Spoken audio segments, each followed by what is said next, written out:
اسلام کے اندر اس کا کوئی جگہ نہیں ہے. ہمارا قرآن شریف ہمارے پروفٹ محمد حضرت محمد مصطفیٰ صلی اللہ علیہ وسلم کی جو تعلیمات ہیں، جو ہدایتیں ہیں، جو نصیحتیں ہیں، اس کے حساب سے اگر کسی ایک بھی ناحق بے قصور کا خون کیا جاتا ہے تو پوری انسانیت کا وہ خون مانا جائے گا. یہ جو حرکت انہوں نے شرمناک کی ہے، اس سے نہ صرف دھرم، مذہب، دیشواسی یہ بدنام ہوتے ہیں. کیا اسلام اس کی تعلیم دیتا ہے؟ نہیں دیتا.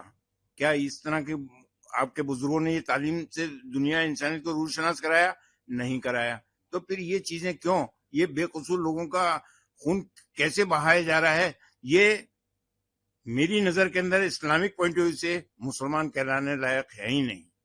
معصوم بلکتے ہوئے نظر آئے ہیں، معصوم پریٹکوں کو نشانہ بنایا گیا، مذہب پوچھ کر آتنکی گھٹنا ہو. یہ اور بھی شرمناک ہے. انہوں نے نیچتا کی حد کر دی. کون سا مذہب اس قسم کی تعلیم دیتا ہے آپ کو کہ آپ کسی کا مذہب پوچھ کر کے اس کے اوپر جو ہے آپ گولیاں چلاؤ گے؟ بے قصور ناحق بچوں کو آپ مارو گے، معصوم بچوں کو. یہ کہاں لکھا ہوا ہے؟ معصوم بچے کا خون بھی پوری انسانیت کا خون مانا جائے گا.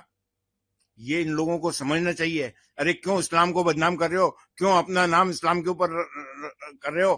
کیوں اپنے ملک کی بدنامی کر رہے ہو؟ کیوں اللہ کے اس کے اندر تم کم سے کم اللہ کے اس سے تو ڈرو، قہر سے. کیا ہمارے ساتھ اندر قبر کے اندر کیا ہوگا؟ دنیا کے اندر تو ہوگا. قبر کے اندر کیا حساب دو گے تم شرم کرو. اپنے آپ کو مسلمان کرانے لائق نہیں ہو تم. دیش کے پردھان منتری سے میں اپیل کرتا ہوں کہ اب یہ وقت آ گیا ہے کہ ہمیں دیش ان کے جہاں جہاں یہ آتنکواد کی جڑیں ہیں اس کے اندر گھس کے ہمیں مارنا ہے، تاکہ یہ جڑیں جو ہیں سمول روپ سے نشٹ ہو جائیں اور ہمارے بے قصور فوجیوں کا خون نہ تو سرحدوں کے اوپر بہے، نہ شہر واسیوں کے اوپر بہے. اور جو پریٹک وہاں جا رہے تھے، وہاں کے لوگوں کو جو روزگار مل رہا تھا 370 ہٹنے کے بعد، جو وہاں پر امن کی فضا قائم ہوئی تھی، اس کو درم برہم کرنے کے لیے انہوں نے یہ اسٹیپ لیا تاکہ جو ہے یہ اپنے سوارتھ سدھی کر سکیں. اس لیے اندر گھس کے مارو اور ان کی جڑیں سمول روپ سے نشٹ کرو. 4 اسکیچ جاری ہوئے ہیں جس میں 2 لوکل ہیں، 2 پاکستانی اسکیچ جاری ہوئے ہیں. جہاں جو بھی ہیں ان کو گھس کے مارا جائے، چاہے وہ پاکستانی ہو، چاہے وہ بھول گئے 1965 جب ہم نے لاہور پہ قبضہ کیا تھا. یہ دوبارہ چاہتے ہیں تو جو وہ گورنر جنرل تھا انگریز 1947 کے اندر، اس کو جس نے بھارت کا پارٹیشن کیا تھا، اس کے اوپر آپ واپس قبضہ کرو کہ اس کو یہ پارٹیشن کرنے کا کوئی رائٹ نہیں تھا. جنا انہوں نے کرا، دوسرا جنا پیدا نہیں ہوگا. اب ہمیں واپس اس کے اندر بھارت کا حصہ ہے، بھارت کو ایک کرنا پڑے گا. اس وقت دہشت گردانہ واقعہ پیش آیا ہے.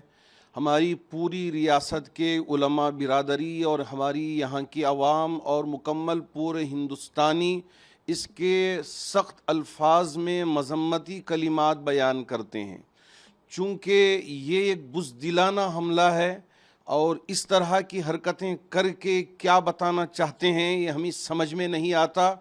چونکہ آپ بھی اس بات سے اچھی طرح واقف ہیں، یہ ملک ہندوستان ہے اور ہندوستان سے ہم محبت کرتے ہیں. ابھی کشمیری بھائی بھی رات میں کینڈل لائٹ جلا کے یہ پیغام دیا تھا کہ اس ملک کو ہم روشن کریں گے، سارے جہاں سے اچھا ہندوستان ہمارا، ہم بلبلیں ہیں اس کی، یہ گلستاں ہمارا. یہ دہشت گردانہ حملہ ٹورسٹ پہ کر کے، کیونکہ میں بھی پہلگام گیا ہوں، کشمیر گیا ہوں، سری نگر گیا ہوں.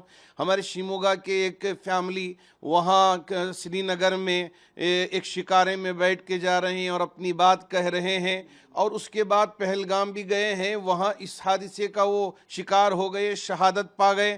27 لوگ اس واقعے میں شہادت پائے ہیں اور تقریباً 12 افراد اس سے متاثر ہو کر زخمی ہوئے ہیں. سخت الفاظ میں ہم اس کی مذمت کرتے ہیں اور حکومت ہند سے ہم پرزور مطالبہ کرتے ہیں کہ آپ ان دہشت گردوں کو پکڑیں اور ان کو یہ ایسی عبرتناک سزا دیں کہ پھر کبھی کسی دہشت گرد کو اس طرح کا حملہ کرنے کی ہمت ہو نہ پائے. اس طرح یہ ہے کہ سر عام ان کو پھانسی پر لٹکا دیا جائے اور بتا دیا جائے کہ اس طرح دہشت گرد حملہ کرنے والوں کا انجام کیا ہوتا ہے، ورنہ یہ لوگ عدالت میں ادھر ادھر گھوم کے اپنی زندگیاں